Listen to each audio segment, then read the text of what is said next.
Good morning class. So last class जो topic चल रही थी वो फिनिश हो गई थी, सबको क्लियर हो गया होगा पॉजिटिव डेविएशन नेगेटिव डेविएशन। एक बार फिर से आप चाहे तो ग्राफ देख लीजिए, छोटा सा रिवीजन हो जाए आपका।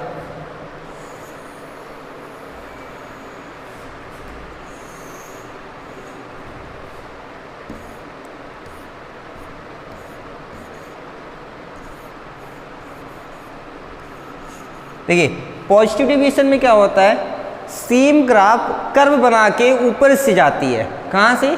ऊपर से। यानी कि अब हमें ये बताइए कि जो मिक्सचर का ग्राफ बनता है वो स्ट्रेट लाइन यहाँ से कहीं स्टार्ट होकर यहाँ जाती है। ये कब के लिए है? आइडियल के लिए है। अगर हम यहीं पे नॉन आइडियल के लिए ब्लैक कलर से बनाएं तो नॉन आइडियल में दो केस होगा, एक पॉजिटिव डेविएशन एक नेगेटिव डेविएशन। अगर हम पॉजिटिव डेविएशन का बनाए तो ये कर्व बनता हुआ ऐसे जाएगा, सेम पॉइंट से स्टार्ट होगा, सेम पॉइंट पे ही जाके मीट करेगा, लेकिन ये कर्व क्या होगा? ऊपर से होता हुआ जाएगा। बात क्लियर है?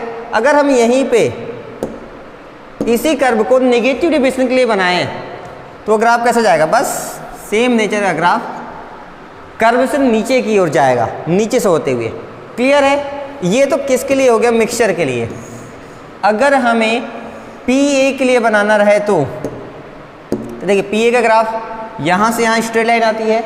अगर पॉजिटिव डेविएशन बनाना होगा तो ये ग्राफ ऐसे आएगी ना।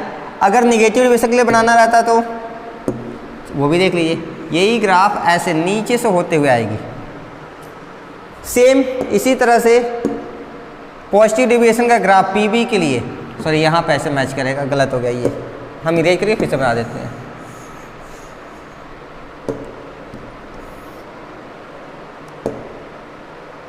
देखिए पॉजिटिव डेविएशन का ग्राफ ऐसा बनेगा। अगर हम यही नेगेटिव डेविएशन के लिए PB का ग्राफ बनाते हैं यानी B के प्रेशर का, तो ऐसा बनता। बात क्लियर है? कुछ नहीं है, पॉजिटिव डेविएशन में ग्राफ ऊपर की तरफ से कर्व बनाएगा, नेगेटिव डेविएशन में वही ग्राफ नीचे की तरफ से कर्व बनाएगा। क्लियर है? और क्या देखा था हमने? हाँ, आइडियल सॉल्यूशंस में P observed will be equal to P Raoult's, यानी कि जो राउट्स की हेल्प से हम प्रेशर निकालते हैं और ऑब्जर्व्ड मैनोमीटर से कैलकुलेट करते हैं, अगर दोनों सेम आया तो ऐसा क्या होंगी, जो सॉल्यूशन लिया हमने वो कैसा हो जाएगा? Ideal solution. जब सेम नहीं आएगा यानी when it is not equal to same, so then we will say that this will be non ideal solution. अब नॉन आइडियल में भी दो केस बन जाते हैं, एक होता है पॉजिटिव, दूसरा होता है नेगेटिव। हो सकता है इस केस में P ऑब्जर्व्ड ज़्यादा मिल जाए, या ये भी हो सकता है P ऑब्जर्व्ड क्या हो जाए? कम हो जाए। तो पहला case A, when P observed is greater than P Raoult's, यानी कि जो हमें ऑब्जर्व्ड मिल रहा है वेपर प्रेशर, अगर उसकी वैल्यू ज़्यादा है तो ये कैसा डेविएशन शो करेगा? हाँ, पॉजिटिव डेविएशन शो करेगा। अगर यही वैल्यू केस B में ऐसी हो जाती, यानी कि P ऑब्जर्व्ड की वैल्यू छोटी हो जाती, किससे? According to Raoult's pressure, then it will be showing negative deviation. हम इसे क्या कहते हैं? ये क्या शो कर रहा है? नेगेटिव डेविएशन शो कर रहा है। आज हम जा रहे हैं नेक्स्ट टॉपिक कवर करने, एजियोट्रोपिक मिक्सचर या एजियोट्रोप्स। एजियोट्रोप एक ग्रीक वर्ड है, यानी ग्रीक लैंग्वेज से लिया गया, जिसका मतलब ही यही होता है बॉइलिंग विदाउट चेंज, यानी कि बॉइल तो होगा लेकिन उसके कंपोजिशन में कोई भी चेंज नहीं आएगा। कैसे नहीं आता? अभी ये काफ़ी नया सा टॉपिक है, काफ़ी अच्छे से हम पढ़ेंगे, बहुत ज़्यादा परेशान होने की जरूरत नहीं है, ईजी सा टॉपिक है। क्लियर है? चलिए स्टार्ट करते हैं। देखिए binary mixtures that have same composition in liquid and vapour phase. देखिए डायग्राम से ही बताते हैं आपको।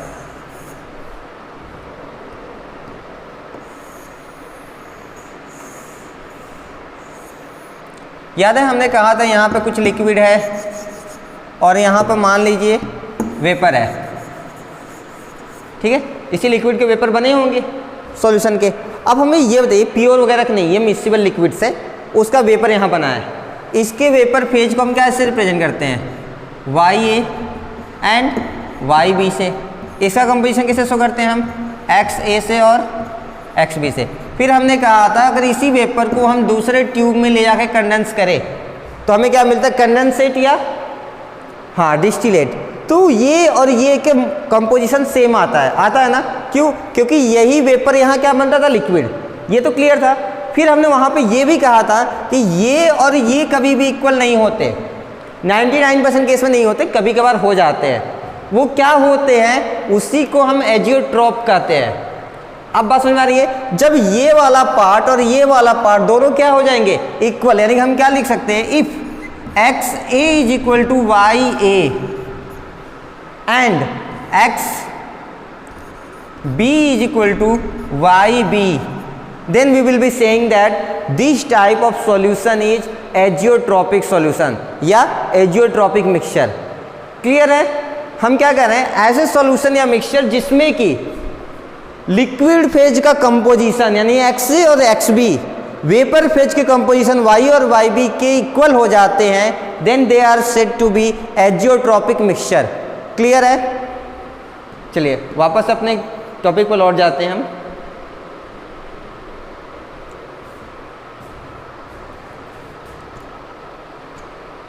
देखिए, binary solutions that have same composition in liquid and vapour phase. अगर लिक्विड और वेपर फेज दोनों का कंपोजिशन सेम आ गया and boil at a constant temperature along with can distil unchanged in composition are known as azeotropic mixture और simply azeotropes. हाँ, इसका मतलब क्या होगा, देखिए यहाँ से जो वेपर बना उसका कंपोजिशन और लिक्विड का कंपोजिशन सेम है, यहाँ तक समझ में आ गया। और फिर हम अगर इसको कूल करके जो कंडेंसेट बनाए हैं वो यहाँ बनेगा कंडेंसेट, इसका कंपोजिशन और इसका कंपोजिशन भी सेम आया, वो तो आता ही है हर बार, क्योंकि यही वेपर क्या बनता है, यहाँ पर कंडेंसेट या डिस्टिल्ड बनता है। तो ऐसे मिक्सचर्स को हम क्या कहते हैं, एजियोट्रॉपिक मिक्सचर्स कहते हैं। क्लियर है? देखिए आगे कंडीशन दिया है, if XA is equal to YA, XB is equal to YB। तो क्या अब हमें ये होता है, अगर हम दोनों को डिवाइड करें XA अपॉन XB को, तो क्या आएगा, YA अपॉन YB के इक्वल आएगा ना। तो हम ऐसे लिख सकते हैं, फिर हम कह सकते हैं कि ratio, it means composition of XA and XB is equal to YA upon YB। So these mixtures are known as azeotropic. आपको जो याद रखना वो इतनी सी बात है बस, अगर लिक्विड फेज में और वेपर फेज में दोनों का कंपोजिशन सेम आ गया तो वो कैसा मिक्सचर होगा, एजियोट्रॉपिक मिक्सचर होगा, जिसको हम एजियोट्रॉप्स भी कहते हैं। आगे देखिए, these mixtures boil at a constant temperature without having any change in their composition. उसके बाद आप लगातार इसको टेम्परेचर देते रहिए, वो बॉयल होता रहेगा, लेकिन फिर भी इनके कंपोजिशन में कोई भी चेंज नहीं आएगा। And therefore are known as constant boiling mixtures. इसीलिए इनको हम कांस्टेंट बॉइलिंग मिक्सचर्स भी कहते हैं। क्यों कहते हैं, क्लियर हो गया? क्योंकि ये एक फिक्स टेम्परेचर पे लगातार बॉयल होते रहेंगे, फिर भी इनके कंपोजिशन में इनके कंपोजिशन में कोई भी चेंज नहीं आएगा। That's why they are also known as constant boiling mixtures. आगे देखिए, an azeotrope can not be separated by simple और फ्रैक्शनल डिस्टिलेशन मेथड। हाँ, जो एजियोट्रॉप अगर एक बार बन गया तो उसके बाद फिर इसको हम ए और बी को अलग अलग सेपरेट नहीं कर सकते। ध्यान रहे, हम ए और एजियोट्रॉप को अलग कर सकते हैं, बी और एजियोट्रॉप को अलग कर सकते हैं, लेकिन ए और बी दोनों को हम प्योर तौर पे अलग अलग हम नहीं कर सकते। क्यों? क्योंकि फ्रैक्शनल डिस्टिलेशन मेथड इतना कैपेबल नहीं है। फिर कैसे करेंगे वो आपके हायर क्लासेस में पढ़ाया जाएगा। क्लियर है? चलिए, क्लासिफिकेशन ऑफ एजियोट्रॉप्स। जो एजियोट्रॉप्स है ना, ये भी दो टाइप के होते हैं। एक होता है मैक्सिमम बॉइलिंग एजियोट्रॉप और दूसरा होता है मिनिमम बॉइलिंग एजियोट्रॉप। क्या? Maximum boiling azeotrope and minimum boiling azeotrope. यही पे आप कुछ चीज़ आप खुद से कंक्लूड कर सकते हैं। देखिए, अब हमें ये होता है, अगर मैक्सिमम बॉइलिंग है, अगर बॉइलिंग मैक्सिमम है तो इसका वेपर प्रेशर क्या होना चाहिए? हाँ, मिनिमम होना चाहिए ना। क्यों? क्योंकि दोनों क्या होते हैं, इन्वर्सली रिलेटेड होते हैं। अब एक बात और बताइए, अगर वेपर प्रेशर मिनिमम बनेगा तो ये कैसा डिविएशन शो करेंगे? हाँ, काम तो कर रहा है आपका दिमाग, निगेटिव डिविएशन शो करेंगे। क्लियर है? यानी कि निगेटिव डिविएशन शो करने वाले सॉल्यूशंस क्या शो करेंगे? हमें मैक्सिमम बॉइलिंग एजियोट्रॉप्स देंगे। क्लियर है? वैसे ही अगर मिनिमम बॉइलिंग है तो वेपर प्रेशर क्या होगा? मैक्सिमम। अगर वेपर प्रेशर मैक्सिमम बना तो आप हमें बताइए वो क्या होते हैं? पॉजिटिव डेविएशन शो करने वाले होते हैं। यानी कि पॉजिटिव डेविएशन हमें क्या देंगे? मिनिमम बॉइलिंग एजियोट्रॉप्स, और निगेटिव डेविएशन हमें क्या देंगे? Maximum boiling azeotrope. वैसे तो सिंपल सा कॉन्सेप्ट है, आपको याद ही है। अगर नहीं याद होता है तो आप इसको इन्वर्सली याद भी रख सकते हैं। मैक्सिमम बॉइलिंग में नेगेटिव डेविएशन चाहिए और मिनिमम बॉइलिंग में पॉजिटिव डेविएशन चाहिए। कर सकते हैं? चलिए, अगर कर सकते हैं तो देखते हैं, आगे ग्राफ बनाएंगे हम। दो ग्राफ डिफाइन होंगे। पहला ग्राफ जो बनाएंगे हम वो आपको लगभग याद ही है, क्या है वो? Vapour composition curve. क्या कहते हैं उसको? वेपर कंपोजिशन कर्व कहते हैं। अब यहाँ से हम समझेंगे किसके लिए हम पहले डिफाइन करने जा रहे हैं? मैक्सिमम बॉइलिंग एजियोट्रॉप के लिए। First one is maximum boiling azeotrope. अब हमें ये बताइए मैक्सिमम बॉइलिंग यानी कि हाँ, नेगेटिव डिविएशन। चलिए ग्राफ बनाते हैं।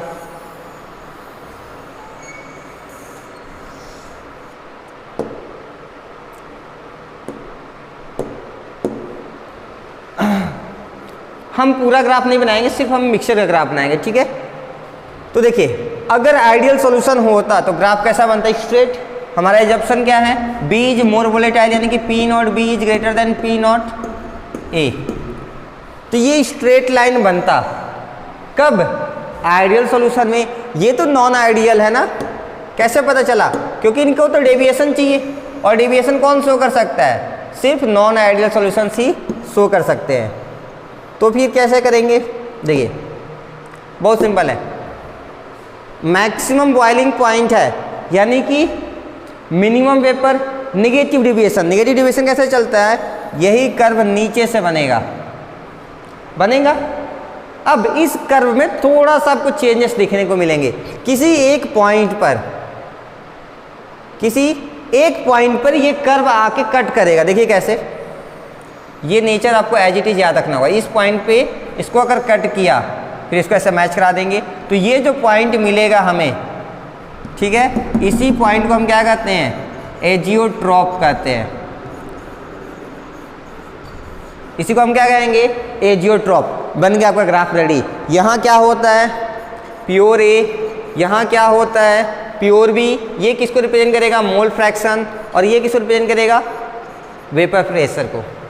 इसलिए तो ये वेपर कंपोजिशन कर्व है। बात समझ में आ गई? अच्छा, अगर हम ये बॉइलिंग वाला बनाए होते कर्व तो कैसा बनता? बॉइलिंग वाला तो उल्टा बनता है ना, ठीक है? यानी कि ये जो P नॉट ए यहाँ पे है, P नॉट ए कहाँ चला जाएगा? ऊपर। P नॉट बी जो ऊपर है वो कहाँ चला जाएगा? नीचे। ठीक है, चलिए अभी हम एक आपको बस रफ आइडिया दे रहे थे, असली ग्राफ तो यहाँ पर आपको बना बनाया मिलेगा। देखिए, मैक्सिमम बॉइलिंग एजियोट्रॉप, आपका एजम्पशन वही है, P not be is greater than P not a.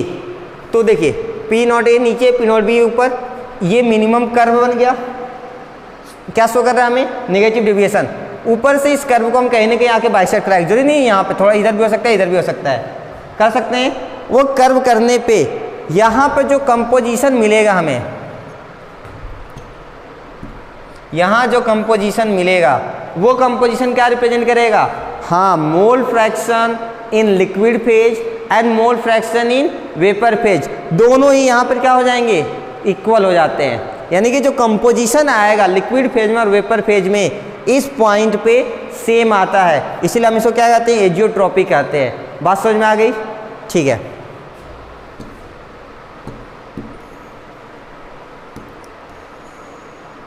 ये हो गया वेपर प्रेशर कंपोजिशन कर्व। अब ये देखिए बॉइलिंग पॉइंट का कर्व।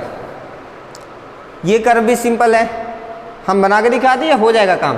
देखिए, ये उसी कर्व का उल्टा बनता है, बॉइलिंग पॉइंट हमेशा उसी का उल्टा बनता है। चलिए हम आपको बना के दिखाई देते हैं।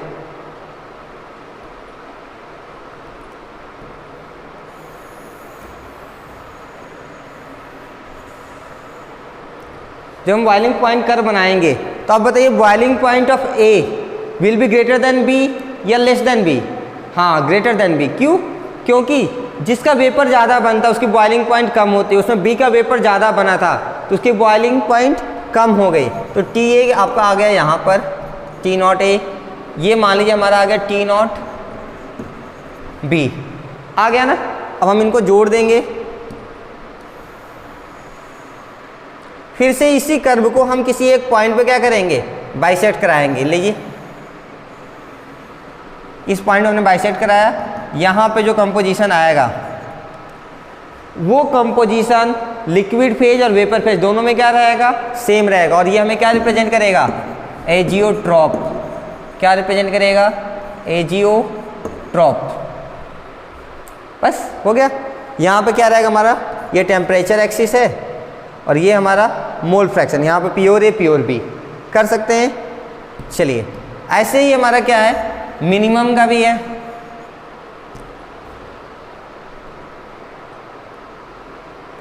चलिए देखिए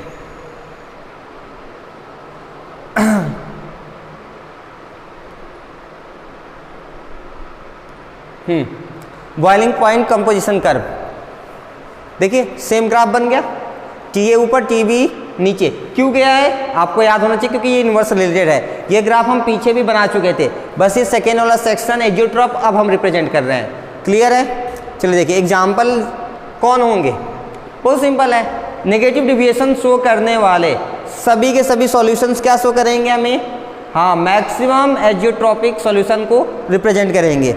एक एग्जाम्पल आपको हमेशा माइंड में रखना है, क्या है वो, नाइट्रिक एसिड और वाटर का मिक्सचर।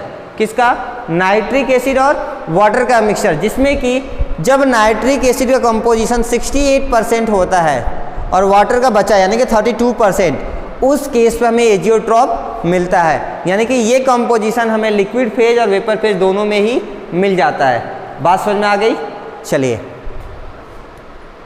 अब नेक्स्ट है हमारा minimum boiling azeotrope. Minimum boiling का मतलब मिनिमम बॉइलिंग पॉइंट है।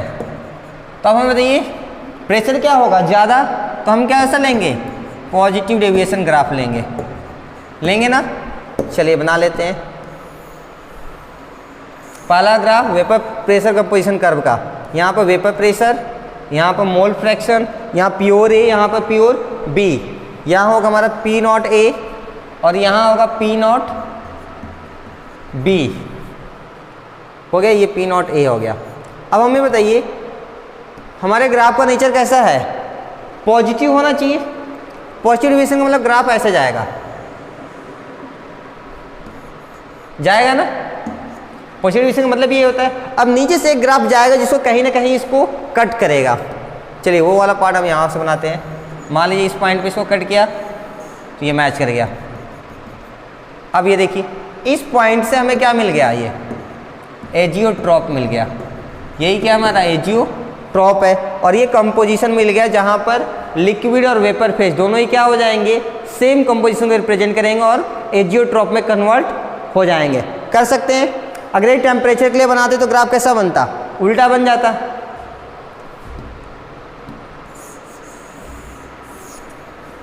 चलिए देखिए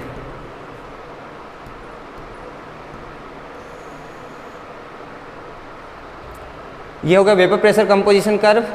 अब हमारा जो बना है वो देखिए टेम्परेचर का कर्व, फिर से वही होगा। टेम्परेचर प्रेशर इनवर्सली रिलेटेड होते हैं तो टी डॉट ए ऊपर हो जाएगा और टी नॉट बी नीचे हो जाएगा। क्यों, एक बार फिर से बता रहे हैं, आपके माइंड में बैठ जाना चाहिए। अगर किसी भी लिक्विड का वेपर आसानी से बनता है, ठीक है, तो उसको ज़्यादा टेम्परेचर चाहिए पूरा वेपर बनाने के लिए, कम टेम्परेचर चाहिए, कम टेम्परेचर चाहिए। अगर कम टेम्परेचर चाहिए तो उसकी बॉइलिंग पॉइंट कम होगी या ज़्यादा, कम होगी। यानी कि जिसका वेपर प्रेशर ज़्यादा उसकी बॉइलिंग पॉइंट कम, जिसकी वोलेटिलिटी ज़्यादा उसकी बॉइलिंग पॉइंट कम। आप हर बार क्या मान के चलें, बी इज मोर वोलेटाइल। तो बताइए boiling point of be more than होगा या लेस देन होगा, हाँ लेस देन होगा। इसलिए टी नॉट बी नीचे हो गया और टी नॉट ए ऊपर। फिर से वही ग्राफ बना के आप रिप्रेजेंट कर देंगे। ये ग्राफ क्या होगा, just vapour pressure composition curve का उल्टा हो जाएगा। अगर आप ध्यान से देखेंगे तो एजियोट्रॉप को जो बॉइलिंग पॉइंट मिल रहा है वो ये है ना। ये क्या है, एक मिनिमा को रिप्रेजेंट करता है, यानी कि ये गैप क्या है, एकदम मिनिमम छोटा सा गैप है। यही देखिए पीछे वाले में, मैक्सिमम बॉइलिंग वाले कर्व में,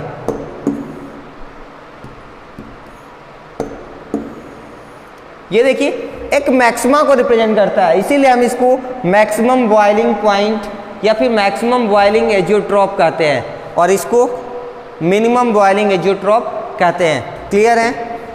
इसको कौन कौन रिप्रेजेंट करेगा? बहुत सिंपल है, पॉजिटिव डिविएशन शो करने वाले नॉन आइडियल सॉल्यूशंस। एक एग्जांपल आपको माइंड में रखना है, किसका? इथेनॉल और वाटर का। कितना? 95% इथेनॉल होता है और 5% क्या होता है? वाटर। ये कई बार आपको 96% और 4% का भी रेशियो देखने को मिल सकता है। तो प्रैक्टिकली एक्सपेरिमेंटली कभी कभार थोड़े बहुत ऊपर नीचे हो जाता है। अगर ये 94 और 6 मिल जाए तो भी सही होगा, 95 5 मिल गया तो भी सही है, अगर 96 और 4 मिल गया तो भी सही होना चाहिए। आपके बुक में शायद 95 और 5 दिया होगा, आप एक बार देख लीजिएगा। कर सकते हैं? चलिए, अब अगर आप कर सकते हैं तो एक छोटा सा क्वेश्चन है आपके लिए, इसको छोटा करना पड़ेगा।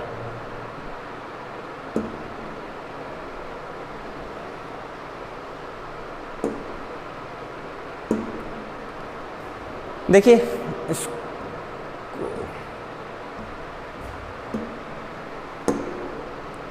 हाँ, अब विजुअल है, ठीक है। हम चाहेंगे आप वीडियो को पॉज करें और खुद से इसको ट्राई करें। बहुत ही सिंपल है, बहुत ही सिंपल है। आप 2 मिनट के लिए वीडियो पॉज करके एक बार ट्राई कर लीजिए, फिर हम अभी इसको सॉल्व भी करा देंगे। ठीक है, आपने कर लिया होगा? हाँ, पक्का सही भी होगा। देखिए C6H14 और C7H16, ये पता है क्या रिप्रेजेंट करता है हमें? ये क्या है, याद आया?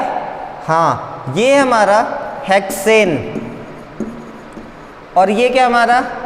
हेप्टेन। हेक्सेन और हेप्टेन ये किसके एग्जाम्पल होते हैं?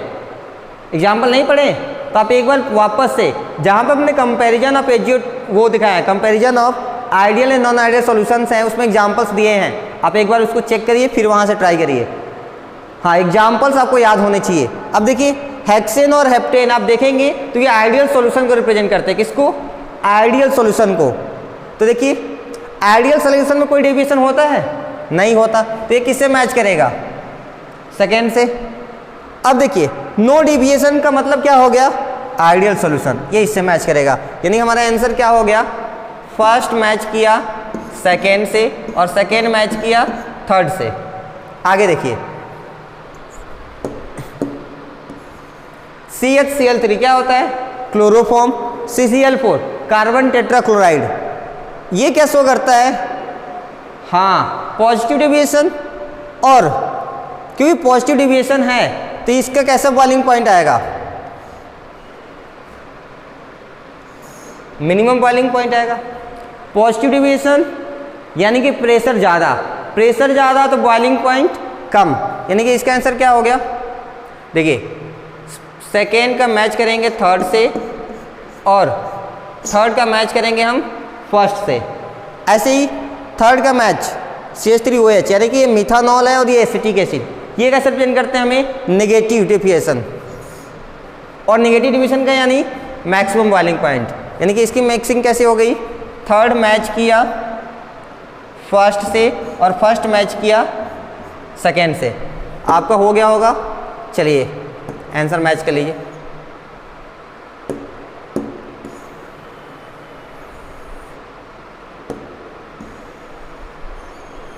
देखिए फर्स्ट का मैच करेगा सेकेंड से, फिर सेकेंड का थर्ड से, फिर थर्ड का मैच करेगा, सॉरी सेकेंड का मैच करेगा थर्ड से और थर्ड का फर्स्ट से, फिर थर्ड का फर्स्ट से, फर्स्ट का सेकेंड से। उम्मीद है आप लोग सही किए होंगे। अगर नहीं किए होंगे तो गलती आपकी कहाँ होगी?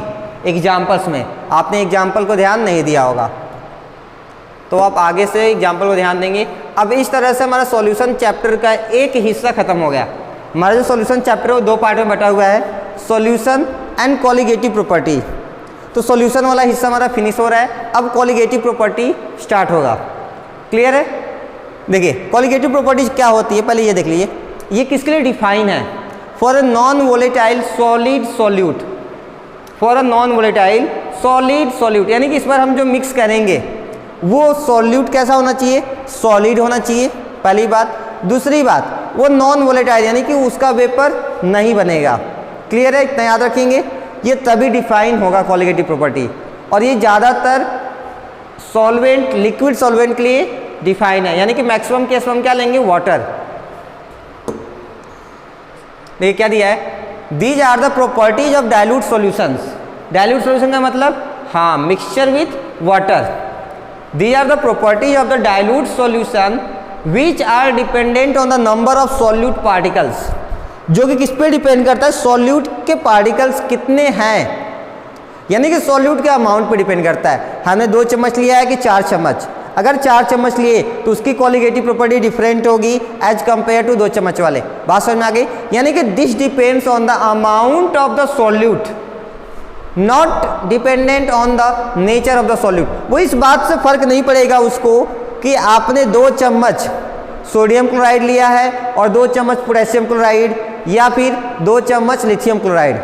उसको सिर्फ इस बात से फर्क पड़ता है कि आपने जो सॉल्यूट लिया है वो 2 चम्मच है या 4 चम्मच। अगर 4 चम्मच है तो कॉलिगेटिव प्रॉपर्टी अलग हो जाएगी, 2 चम्मच है तो कॉलिगेटिव प्रॉपर्टी अलग हो जाएगी। अगर आप 4 चम्मच पोटेशियम क्लोराइड और 4 चम्मच सोडियम क्लोराइड मिक्स करते हैं तो उससे कॉलिगेटिव प्रॉपर्टी पे कोई इफेक्ट नहीं आएगा। देखिए आगे क्या दिया है, which are dependent on the number of solid particles, यानी कि जो सॉल्यूट आप मिक्स कर रहे हैं सॉलिड वाला, उसके पार्टिकल्स कितने हैं ये उस पर डिपेंड करेगा। And does not depend on the nature of solid particles, और वो इस बात से डिपेंड नहीं करेगा कि वो जो सॉल्यूट आपने लिया उसका नेचर कैसा है। देखिए colligative properties are further classified into 4 categories. हम 4 टाइप में इसको डिवाइड करके पढ़ेंगे। पहला, relative lowering in vapour pressure. क्या, relative lowering in vapour pressure, जिसको हम शॉर्ट फॉर्म में क्या कहेंगे, RLVP। क्या कहेंगे, RLVP। सेकेंड देखिए, elevation in boiling point. Boiling point में कैसे एलिवेशन आएगा, सेकेंड पॉइंट होगा, जिसको हम क्या कहते हैं, यूब्लियोस्कोपी। कई बार हम इसको यूब्लियोस्कोपी के नाम से भी जानते हैं। थर्ड देखिए, डिप्रेशन इन फ्रीजिंग पॉइंट, इसको हम क्या कह सकते हैं, क्रायोस्कोपी। And the last one is osmotic pressure. अभी परेशान मत होइए, काफ़ी डिटेल में हमें इसको पढ़ना है, तो हम आगे टॉपिक में relative lowering in vapour pressure discuss करेंगे। Till that, thank you so much.